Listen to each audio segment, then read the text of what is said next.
Ինչ եք կարծում, հնարավոր է խաբել երկու ժողովուրդների։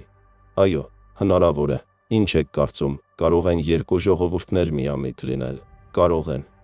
Հիմա ես դա ձեզ կապացուցեմ փաստերով, բայց նախ ասեմ, թե որ ժողովուրդների մասին է խոսքը։ Խոսքը հայ եւ ադրբեջանցի ժողովուրդների մասին է։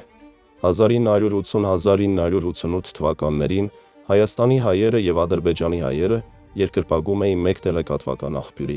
Vremya հաղորդմանը։ Պատկերացրեք, 1988 թվականին բոլոր հայերն ու ադրբեջանցիները սպասում էին հեռուստացույցի առջև, որպեսզի լսեն խորհրդային քարոզչության սուտը։ Այդ հաղորդումն այն ժամանակ համարվում էր ճշմարտության գլխավոր ատյանը։ Պատկերացնում եք,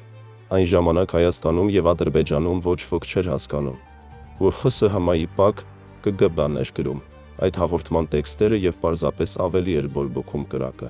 Եթե հակամարտությունը լիներ կենցաղային հողի վրա, հավատացեք, այն ժամանակ ՊԱԿ-ը կկոտրեր այդ սադրիչ մարդկանց ողնաշարը։ Բայց Vremya հաղորդումը գործիք էր, ինչպես բենզինը, որը լցնում էին կրակի վրա, որպեսզի այն ավելի ու ավելի ուժեղ բոցավառվեր։ Ցավոք, ոչ բոլոր հայերի եւ ադրբեջանցիների համար դա դաս դարձավ։ Մինչ օրս կան ապուշներ, որոնք հավատում են Մարգարիտա Սիմոնյանին եւ Սոլովյովին։ Ճիշտ են ասում, կուզիկի միայն գերեզմանն է փրկում։